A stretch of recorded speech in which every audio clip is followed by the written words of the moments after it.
sekarang yang aneh, ada yang terlihat seperti terbuka. Baik gitu.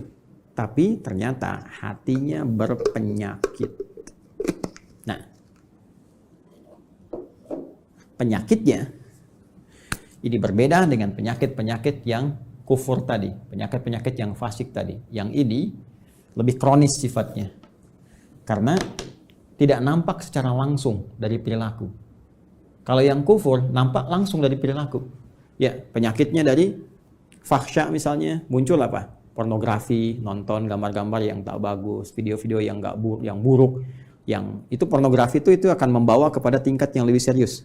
Bahkan nanti ke LGBT ini riset. Dari riset ini nanti. Jadi kalau dari mohon maaf tuh pornografi itu candu yang sangat luar biasa. Itu pornografi itu lebih bahaya dari narkoba. Narkoba aja sudah bahaya. Ya, apalagi pornografi naik nanti itu pengantar kepada LGBT, itu yang paling bahaya.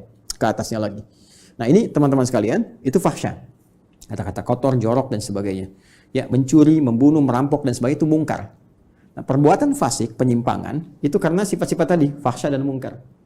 Nah, munafik itu samar sifatnya. Ya, kalau fahsya dan mungkar itu membentuk perilaku. Orang maling kan mencuri, kelihatan perilakunya ada. Tapi kalau munafik itu perilakunya kayak baik, sikapnya baik. Padahal kebaikan itu dibangun oleh sinyal-sinyal yang kotor dari nafsunya. Itu penyakitnya, penyakit yang sangat menarik. Berbeda dengan penyakit-penyakit biasa. Apa di dalamnya? Seperti riya misalnya, hasad misalnya, ya hiqd misalnya, dengki, dendam, riya, sum'ah dan sebagainya. Ini penyakit-penyakit seperti ini. Berbeda dengan penyakit yang ini. Nah, riya ingin kelihatan pamer, ya, ingin kelihatan dermawan. Dermawannya bagus tuh, dermawan bagus, ya bagus dermawannya. Cuma ingin kelihatan dermawan, jadi nggak bagus. Jujur bagus, ingin nampak seperti orang jujur, jadi nggak bagus. Sabar bagus, ya, tapi ingin kelihatan oleh orang seperti orang sabar, itu nggak bagus, ya kan? Ya, bersikap baik pada orang karena hartanya itu bagus, karena jabatannya bagus, hormat pada mereka. Tapi kehormatan yang diisi oleh perasaan iri hati itu nggak bagus. Hormat, ya maaf, ya di wajahnya ada senyuman, masya Allah Pak, Bapak itu luar biasa, bisa punya jabatan seperti sekarang. Cuma di hatinya, mudah-mudahan Bapak besok kehilangan jabatan. Itu hasad, keinginan meruntuhkan kenikmatan diperoleh oleh orang lain. Itu hiqd. Ini bahaya. Itu yang disebut dengan sifat-sifat ini melahirkan sifat nifak yang membentuk munafik. Tipikal golongan ketiga. Jadi orang munafik itu sama-sama yang ingin saya sampaikan punya penyakit di hatinya. Punya penyakit di kolbunya. Ya, penyakit yang melahirkan dampak kepada fisik disebut daun. Penyakit yang melahirkan dampak kepada jiwa, sumbernya dari kolbun disebut maradun. Jadi orang yang sedang riya itu maradun, orang yang sedang hasad itu kena penyakitnya maradun, orang yang hiqd, dengki, ya dendam itu maradun, ada penyakit di kolbun. Kalau satu orang, kalau banyak orang, ya maka jamak bentuknya dari kolbun jadi kulubun. Ya, di kulubnya ada apa? Ada maradun.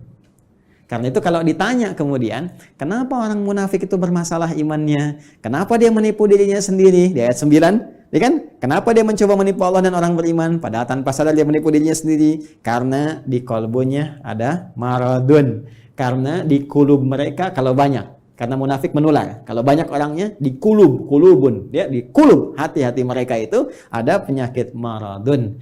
Maka dijawablah dari pemaparan ini. Turunlah kemudian, perhatikan, ya, pernyataan tegas dari Allah Subhanahu wa taala yang mendasari pemaparan yang telah diuraikan tadi, ayat 10. Fi qulubihim marad. Fi qulubihim maradun. Ini fi qulubihim marad. Yang paling menarik di ayat ke-10 ini, yang Allah tekankannya tuh yang ini, khabarnya. untuk menjawab pertanyaan di ayat 8-9 tadi. Ketika Anda bertanya, kenapa sih orang munafik ini imannya bermasalah? Ya, masalahnya apanya sebetulnya? Kan kelihatannya seperti orang baik. Di mana letak masalah di imannya? Maka Allah tekankan, hei, masalahnya di hatinya itu loh ada persoalan. Di jiwanya.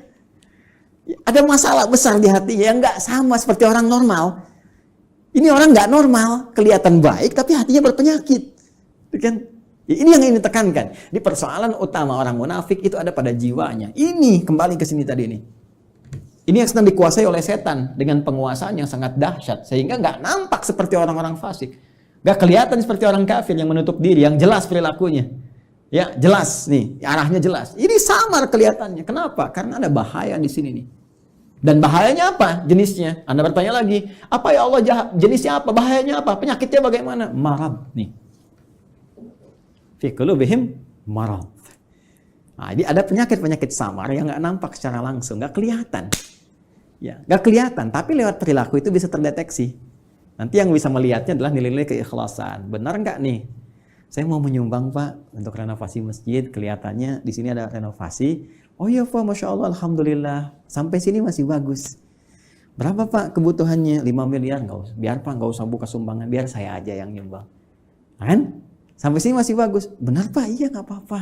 Ikhlas Pak karena Allah. Bismillah. Nih 5 miliar. Tapi mohon Pak ya, nanti pas Jumatan dikasih tahu bahwa saya mengatasi semuanya ini. Kalau perlu di akun Bapak sebarkan dari Sabang sampai Merauke. Nah, mulai muncul.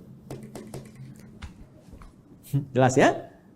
Nah, ini hal-hal demikian. Nanti kalau ini dikuasai terus, dipelihara terus, maka mulai nanti muncul tindakan-tindakan anarkis dalam kehidupan. Terbawa nanti. Mula-mula nggak enak fisik. Ini penyakit munafik ini berbahaya. Marad itu lebih berbahaya daripada da. Ya, pusing karena penyakit fisik. Ya, telat makan, asam lambung naik, pusing dan sebagainya. Itu obatnya obat fisik. Dawa, minum sesuatu, ya, enak, nyaman, sudah selesai. Tapi karena munafik, ini bahaya. Pusing karena ria, repot tuh. Obatnya nggak ada di rumah sakit. Ya, silahkan datang ke rumah sakit, konsultasi pada dokter spesialis. Saya pusing dok. Di mana Pak? Hampir semua keadaan kepala saya, depan, kanan, kiri, belakang pusing. Apa gejala yang dirasakan? Itu Pak, kalau tetangga saya beli handphone baru, saya pusing yang kanan. Kalau dia beli kulkas, pusing yang kiri Pak. Kalau dia pesan sesuatu yang baru, oh pusing yang depan. Nah itu, ini pasti yang ini nih. Ya, ini bahaya.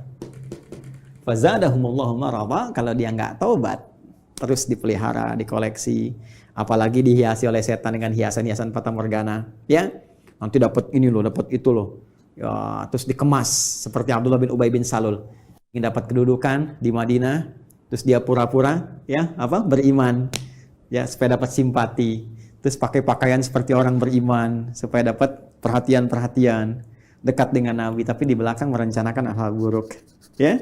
Anti terhadap Nabi, ya, mau bahkan mengeksekusi Nabi, bikin tempat makar kepada Nabi dan sebagainya, Masjid Dirar itu kan, dan seterusnya, sampai wafat dalam keadaan yang mengenaskan. Itu hidupnya kolokan, ya kan? Hidupnya sangat mengecewakan, bikin susah, tapi matinya begitu kolokan. Dan itu kan sifat yang menular terus, tanpa batasan, waktu, dimensi dan sebagainya, terus naik dia. Makanya kalau ditemukan lagi kekinian misalnya, nah itu hati-hati. Ya, ini saya sampaikan sekali lagi untuk kehati-hatian ya. Bukan menghukumi satu dua pihak. Hati-hati cara membacanya jangan salah. Kalau salah baca berarti Anda pun sedang dikuasai oleh setan. Cepat ya. Dan saya berdoa mudah-mudahan Allah membersihkan hati kita. Awas hati-hati. Ya kalau ada kedudukan, ya, harta, benda dan lain sebagainya, kalau ada sinyal-sinyal seperti itu, maka setan sedang mulai masuk. Sekali lagi saya sering katakan ini musim-musim pilkada. Kalau nanti ada bisikan-bisikan nih, wilayah pemilihnya banyak Islamnya nih, kamu pakai kerudung aja untuk menampakkan aja kamu dekat dengan mereka. Kalau perempuan, kamu pakai peci deh. Kalau bisa pakai jubah, datang ke pesantren begini, kamu untuk nampakkan aja supaya kamu dapat pemilihnya. Ah, itu hati-hati setan tuh. Katakan pada jiwa Anda, kamu jangan main-main dengan setan. Bilang aja, kamu set, jangan main-main, kamu ingin men-set saya. Jangan main-main dengan setan, gitu kan? Kalau saya mau muslim, saya jadi muslim yang sesungguhnya. Saya pakai peci-peci beneran. Bahkan ini menjadi momentum saya untuk bertobat kepada Allah.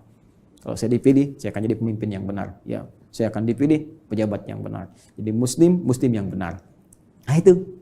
Ya. Pun demikian, hati-hati kalau sedang bermasalah, ya nggak pernah bersentuhan dengan jilbab, nggak pernah bersentuhan dengan peci, dengan tasbih, tiba-tiba tertangkap di persidangan bawa tasbih, bawa peci, bawa ini. Kalau motivasinya bagus, jalan untuk bertobat baik. Tapi kalau dorongannya udah untuk menarik perhatian hakim, juri, supaya ada kasihan, unsur kesolehan, pakai aja ini. Itu pun dikuasai oleh ini kalau tidak ada perubahan yang berarti. Ya, ingat saya menyampaikan ya sebagai gambaran objektif karena dari dulu ada seperti ini. Kalau muncul lagi sekarang, berarti kita bisa hindari. Ingat ya, kita tidak menghukumi satu atau dua pihak, tapi pelajaran kita bersikap objektif untuk melihat dan mengoreksi diri. Kalau ingin berubah, alhamdulillah. Kalau tidak, itu pilihan, tidak pernah ada paksaan. Ya, ini cara membacanya.